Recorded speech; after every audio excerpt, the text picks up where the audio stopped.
The temperature there was pushing 40 degrees. So they decided to expand it out into the hack center itself. And then some guy showed up that really scared us. They said, "Hi, can we plug in on our NAS?" And that thing, was a little big, and it really scared us when they said, "Can you help us carry it up the stairs?"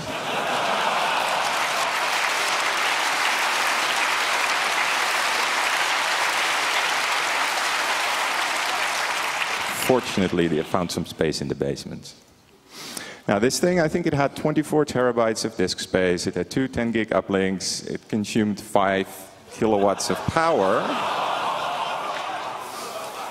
And it pushed 123 terabytes of data into the Congress LAN.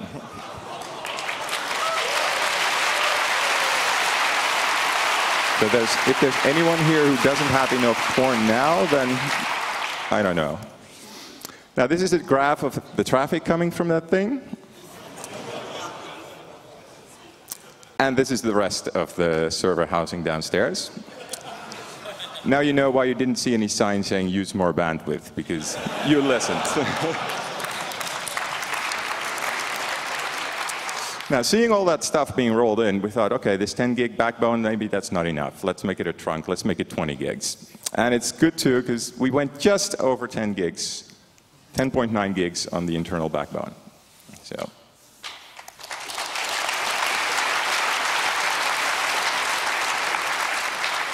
Now this is the outgoing traffic. The different colors is the different BGP peerings we had.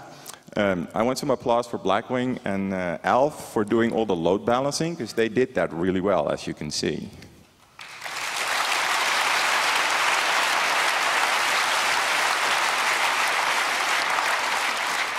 Now, for the first time, we also have some numbers about where all these packets were going.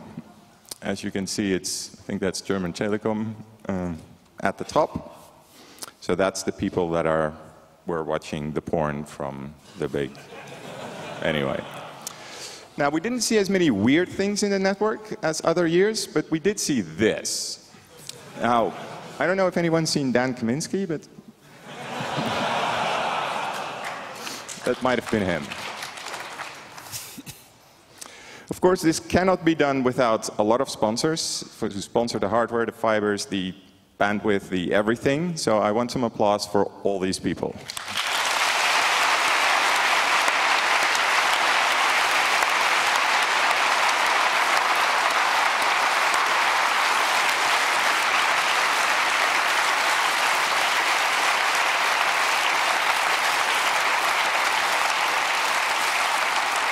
Without them, there would not be a network here.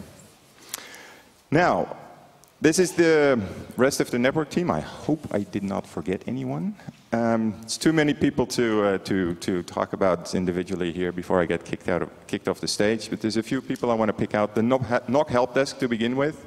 Thank you guys for being there so we can actually work on the switches.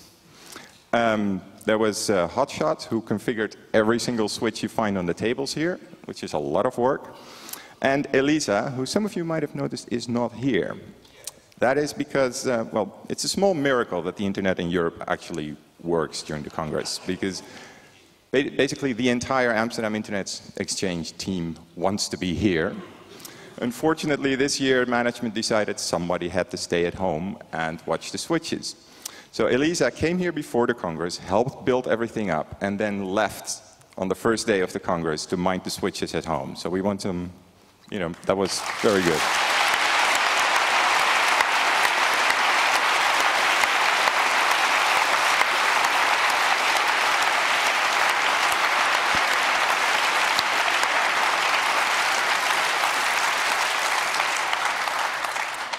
Now, some final words.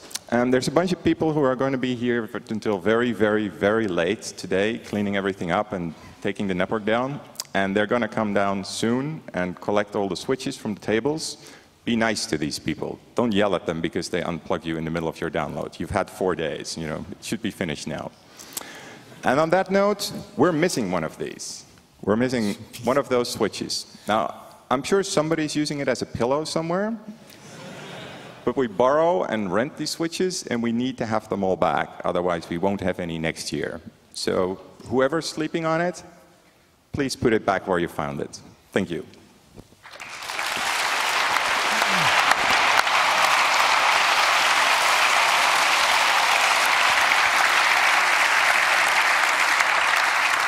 Okay, so this is quite a bit of a difference to the Eidelstädter Bürgerhaus where the Congress started, where we had, how much, 64 kilobit? Well, when we had internet. So, no, I mean, who still remembers the Eidelstädter Bürgerhaus in Hamburg? Oh, okay, that's not gonna work. Ah, okay, maybe it is. So how many of you remember a Congress without internet? Right. Okay. So yeah, those were the times. Sorry? C. thinks he wants a yeah, Congress. There were the times when the NOC was really one guy, and when he was asleep, there was no network or something. So. And we'll talk about the future, I think, in a little bit, or right now? Or what? We're having one more thing. In the Eidelstädter Bürgerhaus, we had this old telephone switch with hand-operated cranks and everything. And this year, we had something new, which is in our own GSM network. And Harald, who has been mainly running the network, also wants to say a few words on this, if that microphone works. Otherwise, take... Yeah, but that's a nice comparison. I mean, back then we had our own internal communication system, and now we have it again. Yeah. Well, we have the POC in between, so that's okay. So I don't have any nice slides, because even despite the fact that we collected lots of statistics, we don't really have tools to generate nice graphs yet. I hope you can excuse that. Just a couple of figures. We had a license for operating 5 transceivers in this building from the German regulatory authority. Actually deployed, we only did 4 of them. Unfortunately, only around 270 phones participated in this GSM network. This is very different compared to the hacking at random, where we had 870 people using the network. Yeah, so we ask you to be more daring the next time. Yeah, so next year, please bring more phones. Talk more. On the first day, we had a little bit of a problem still. Some bugs had to be solved in the code. The remaining days, the network is running quite stable. We had lots of voice calls and SMSs being put through. The interoperation with the POC, the DECT network, and the wire telephones in this building was working brilliantly. Much thanks to Andreas Eversberg for his work on that. And that's fine.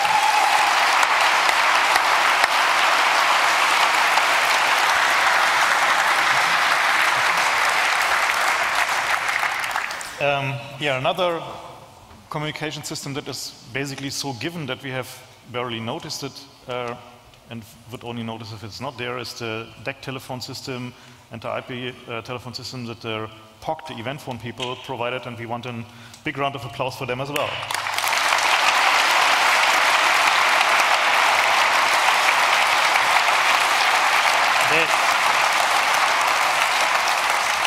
They actually made even an interconnect between the POC network, basically the DECT network, and the GSM network possible, so that we could phone between these 2 networks, which so far is also something that not a lot of people have done. The usual things, we had the Hacker ethics hotline this year as well, where you can basically call when you have an ethics problem. Basically, you found something and you don't know what to do with it now, if you should really press that button.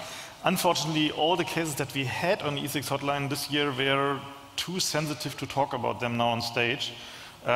So we probably will provide them the update on these later in the form of press releases at some point.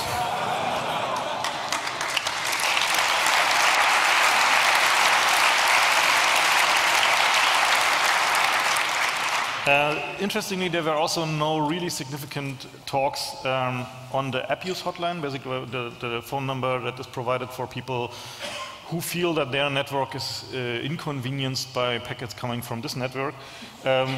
Interestingly,